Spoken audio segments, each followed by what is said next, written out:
Vamos a hablar un poco de la historia de la homosexualidad o de una historia de la diversidad sexual y también de la diversidad de género. Es importante reconocer que hay una historia para entender que lo que vivimos hoy tiene un pasado, han sido unas construcciones y por lo tanto es importante reconocer cómo se han adelantado esas construcciones y por qué es importante seguir trabajando hoy por el reconocimiento de esa diversidad.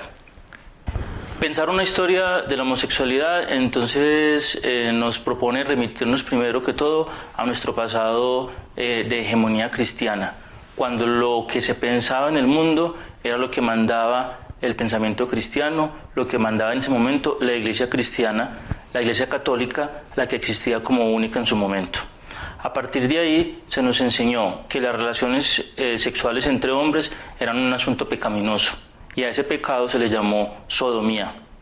Entonces podemos pensar que desde principios del cristianismo por allá hasta el siglo XIX, esa era la idea que se tenía de esas relaciones, pecado. El pecado de sodomía y los pecadores eran los sodomitas. El castigo que recibían era, en algunos momentos eran quemados en la hoguera y posteriormente la confesión ante un sacerdote, donde se confesaba un pecado, el pecado era absuelto y entonces la persona podía volver a vivir su vida, aunque volviera a tener esas prácticas. Se entendía entonces como una práctica de las personas que se podía cambiar, que se podía castigar o que se podía cambiar. Luego en Colombia, en el siglo XIX, se da la independencia. Y cuando se da la independencia, entonces empieza la construcción de una república, de un Estado. Y ya lo que está vigente y lo que ordena la vida y las conductas de las personas ya no va a ser solamente lo que diga la religión, lo que diga el cristianismo. Ahora los nuevos republicanos entonces van a empezar a construir un Estado a partir de las normas, a partir de las leyes, y es cuando en 1836 se publica el primer Código Penal colombiano. Cuando se publica el primer Código Penal colombiano, entonces dejan de estar vigentes las leyes españolas, que eran las leyes cristianas. En esa época del cristianismo, pecar contra Dios era desobedecer al rey, y desobedecer al rey era pecar contra Dios. Cuando se da la independencia, ya aparecen los ciudadanos, ¿sí? Ya es entonces ante el Estado, ante la República, que se transgreden las normas y ante el colectivo. En 1836, en Colombia, en ese Código Penal, en ningún momento se habla de castigar las relaciones entre personas del mismo sexo. En el siglo XIX, en Colombia, por tanto, no se castiga lo que conocemos hoy como homosexualidad. En ese momento no se nombraba así. Se tenía la idea de ese pecado de sodomía. Es en 1890 cuando se publica un nuevo Código Penal donde aparece un delito que es el delito de abuso sexual, ¿sí? Y dice el artículo que el castigo es para aquel que abusara de otro del mismo sexo, pero ese otro que es abusado, si sentía placer o si le gustaba ese abuso, entonces también era culpable y entonces se merecía un castigo. No tenía un nombre, se hablaba solamente de relaciones entre personas del mismo sexo, ¿sí? Ahora vámonos, en esa misma época, siglo XIX, vamos a irnos por un momento a Alemania, ¿sí? ¿Qué pasaba en Alemania en la década de 1860? Se quería publicar un nuevo Código Penal y en ese Código Penal se iba a incluir el delito de relaciones entre hombres, porque según los que estaban redactando el código era contranatural. ¿Sí? Era contra naturaleza. En ese momento aparece entonces un abogado, Karl Ulrich, un abogado alemán homosexual, quien dice, pero ¿cómo así que es antinatural? Eso no se puede castigar porque no es antinatural. Yo soy homosexual y para mí es lo más natural de lo que soy yo. Es parte de mi naturaleza, no es algo contra natura. Y entonces Ulrich pide ayuda a la psiquiatría, a los psiquiatras para que ayuden a explicar que eso no es contra natura. Y en efecto los psiquiatras entran a ayudar y lo que los psiquiatras dicen y los sexólogos es, sí, eso no es un delito, es una enfermedad. Y es entonces cuando la homosexualidad se inventa como una enfermedad. Entonces, es muy importante que lo miremos, primero se inventa como un pecado, luego se inventa como una enfermedad. En 1869, por primera vez se dice entonces que es una enfermedad y esa enfermedad se llama homosexualidad. Entonces decir homosexual es decir que es una persona que estaba enferma. Ese término homosexual y esa idea de enfermedad llega a Colombia en el siglo XX, ¿sí? En el siglo XX entonces se difunden esas ideas médicas hablando de la homosexualidad como una enfermedad, y en 1936 se publica un nuevo Código Penal colombiano que está vigente entre 1936 y 1980, donde tiene el artículo 323 y que habla del delito de acceso carnal homosexual. Entonces, entre 1936 y 1980, la homosexualidad es delito en Colombia, ¿sí? Pero, al parecer, es un delito que una norma que no se aplicó, ¿sí? Porque entonces los abogados decían, los juristas decían, eso no es un delito porque ya los médicos dijeron que es una enfermedad. Y los médicos habían dicho que era una enfermedad, argumentando que a nadie se le puede meter a la cárcel por una enfermedad. ¿Listo? Entonces, la religión dice que es pecado, la medicina dice que es enfermedad, el derecho dice que es un delito. Hay otra institución que en ese momento, finales del siglo XIX y principios del siglo XX, también está haciendo su trabajo de inventar una forma de nombrar y de señalar a estas personas, y es la escuela y la casa y la familia.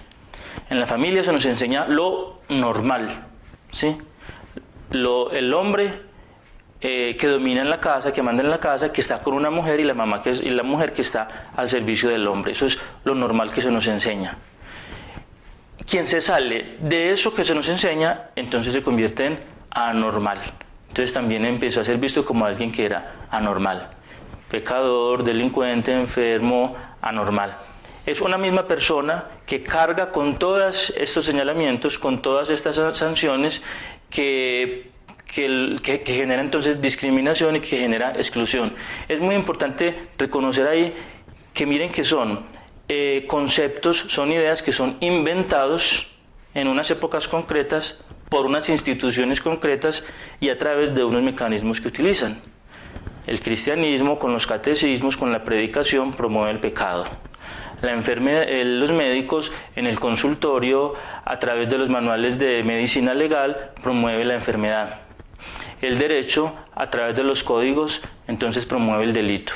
Y la escuela, a través de los manuales de urbanidad y buenas costumbres, entonces promovía la idea del anormal. Hasta ahí entonces 1936 hasta 1980, que es delito en Colombia. Como nos damos cuenta, no aparecen las mujeres, ¿sí? Es un asunto de los hombres, porque es el cuerpo de los hombres, la sexualidad de los hombres la que se quiere sancionar. Incluso decían los abogados en el siglo XX, después de 1936, que el delito de acceso carnal solamente se podía aplicar a hombres, ¿sí? Porque acceso carnal era penetración. Homosexual, o sea, entre los del mismo sexo. Por lo tanto, una penetración anal entre los del mismo sexo solamente se puede realizar de manera natural entre dos hombres, decían los juristas. Por lo tanto, era un delito que no cometían las mujeres, ¿sí? Es un poco para visibilizar el lugar también de inferioridad y de subordinación y de exclusión en el que estaban las mujeres, que ni siquiera eran un problema para la sexualidad. Lo que importaba dentro de un orden patriarcal era vigilar y controlar el cuerpo de los hombres, ¿sí? Pero si va uno a ver después, ¿qué es lo que pasa? Las relaciones lésbicas están al servicio de ese varón del que se protege su cuerpo, ¿sí? Del macho. Y por eso dentro del porno generalmente no faltan las escenas lésbicas al servicio del varón. Luego, en la década o en el siglo XX, empiezan a aparecer la prensa sensacionalista, ¿sí? Empieza a aparecer los periódicos, y en los periódicos empiezan a aparecer las noticias de esas personas que eran anormales, que eran enfermas, que eran delincuentes, sí, que transgredían las normas. Y es cuando se empieza a promover en el país también la idea de personas que atentan contra las normas sociales, que atentan contra el orden, que son escandalosas, que llaman la atención y además que son delincuentes, porque era prensa amarillista, prensa sensacionalista, que hablaba principalmente de situaciones delictivas de situaciones en las que había mucha violencia y se veían involucradas muchas veces personas u hombres homosexuales o travestis principalmente. Entonces, claro, la relación que se hacía era: es que es un delincuente y se atentan contra todo. Entonces es la otra carga que se asignaba a estas personas. Esto era lo que venía sucediendo. Como nos damos cuenta, hablaban instituciones: religiosa, jurídica, médica, pedagógica y la prensa. En la década de 1969 se está dando en Estados Unidos una gran represión hacia estas personas, ¿sí? Se están dando persecuciones, se están dando muertes, hay mucha represión, y a la vez se están generando pequeños círculos y pequeños grupos que empezaban a trabajar y a pensarse: bueno, hay que cambiar, ¿cómo vamos a transformar esto? Somos ciudadanos también, tenemos derechos, tenemos un derecho a la protección. Entonces empiezan a trabajar, y es cuando en 1969 se da lo que se conoce en el mundo como las revueltas de Stonewall Inn en Nueva York, ¿sí? Era un bar en el que iban principalmente homosexuales y travestis. Cada semana la policía iba a sacarlos de allá del lugar. Y el 28 de junio de 1969, estas personas del bar se enfrentan con la policía y se dan las revueltas de Stonewall Inn, ¿sí? Es el momento a partir del cual ya no hablan las instituciones, sino que ya hablan los mismos sujetos que eran perseguidos, que eran señalados como enfermos, delincuentes, anormales. Y hablan para decir: hay que sentirse orgullosos de lo que somos. Y es cuando nace lo que conocemos como el movimiento del orgullo gay. Fue por lo que sucedió ese 28 de junio que cada año en muchas ciudades del mundo entonces se realizan eventos, y principalmente se realizan las marchas de la diversidad sexual, de la diversidad de género, o las marchas del orgullo gay, o la parada, ¿sí? Es cuando empiezan entonces todo el proceso de exigir derechos, de ser nombrados como ciudadanos y de ser reconocidos como parte de la sociedad. Pero todo esto que se da en Estados Unidos no nos puede hacer olvidar una pregunta, y es: ¿qué pasaba en Colombia? ¿Qué pasaba en nuestras ciudades? Y una cosa que podemos empezar a pensarnos es: muy posiblemente en nuestras ciudades había gente que ya se estaba pensando, que ya estaba reflexionando y se estaba dando cuenta que estaba siendo agredida y que había que hacer algún cambio para poder hacer parte realmente de la sociedad. Y es de esta manera como en muchos países de América Latina, entre ellos Colombia, entonces es cuando empieza a correr lo que se llama como el movimiento de liberación homosexual. Son organizaciones, son grupos, son personas, de pronto no tan visibles como hoy, de pronto no con discursos tan fuertes como hoy y tan claros, pero que empiezan a decirle a la sociedad: existimos, hacemos parte de la sociedad y aquí estamos. Y parte de esas personas que vale la pena tener en cuenta en todo este recorrido eran principalmente las travestis, que estaban en las calles de muchas de nuestras ciudades, enfrentándose con la policía, enfrentándose con la sociedad, enfrentando con su cuerpo y con su identidad la posibilidad de ser, la posibilidad de expresarse y de hacer parte de nuestro país. Y con todo esto hay que tener presente entonces que esas historias que habíamos empezado a ver en el siglo XIX van a tener unos cambios en el siglo XX después de todas estas revueltas y los movimientos. En 1869 se inventa la homosexualidad como una enfermedad. En 1975 la Asociación de Psiquiatría Americana dice: no es una enfermedad. En 1990 la Organización Mundial de la Salud dice también: no es una enfermedad. Es importante tener esto presente para darnos cuenta cómo son verdades que han sido inventadas en un momento y que en otro momento son transformadas y son cambiadas. Igual pasó con el Código Penal colombiano. En 1936 se establece como delito la homosexualidad, y en 1980, cuando se publica un nuevo Código Penal, entonces también desaparece como delito. ¿Cuál es el asunto? Que aunque ya sabemos que no es así, en la mente de muchas personas queda la idea y se mantiene o que es un pecado, que es una enfermedad, o que es un delito, que es algo malo, así no se entienda qué es, y por eso es necesario seguir trabajando por el reconocimiento de esta historia, por entender de qué manera se nos hace creer en cosas como verdades y que es posible cambiarlas, y que es posible entonces entender que los seres humanos somos diversos en nuestra forma de amar, en nuestra forma de identificarnos, en nuestra forma de relacionarnos.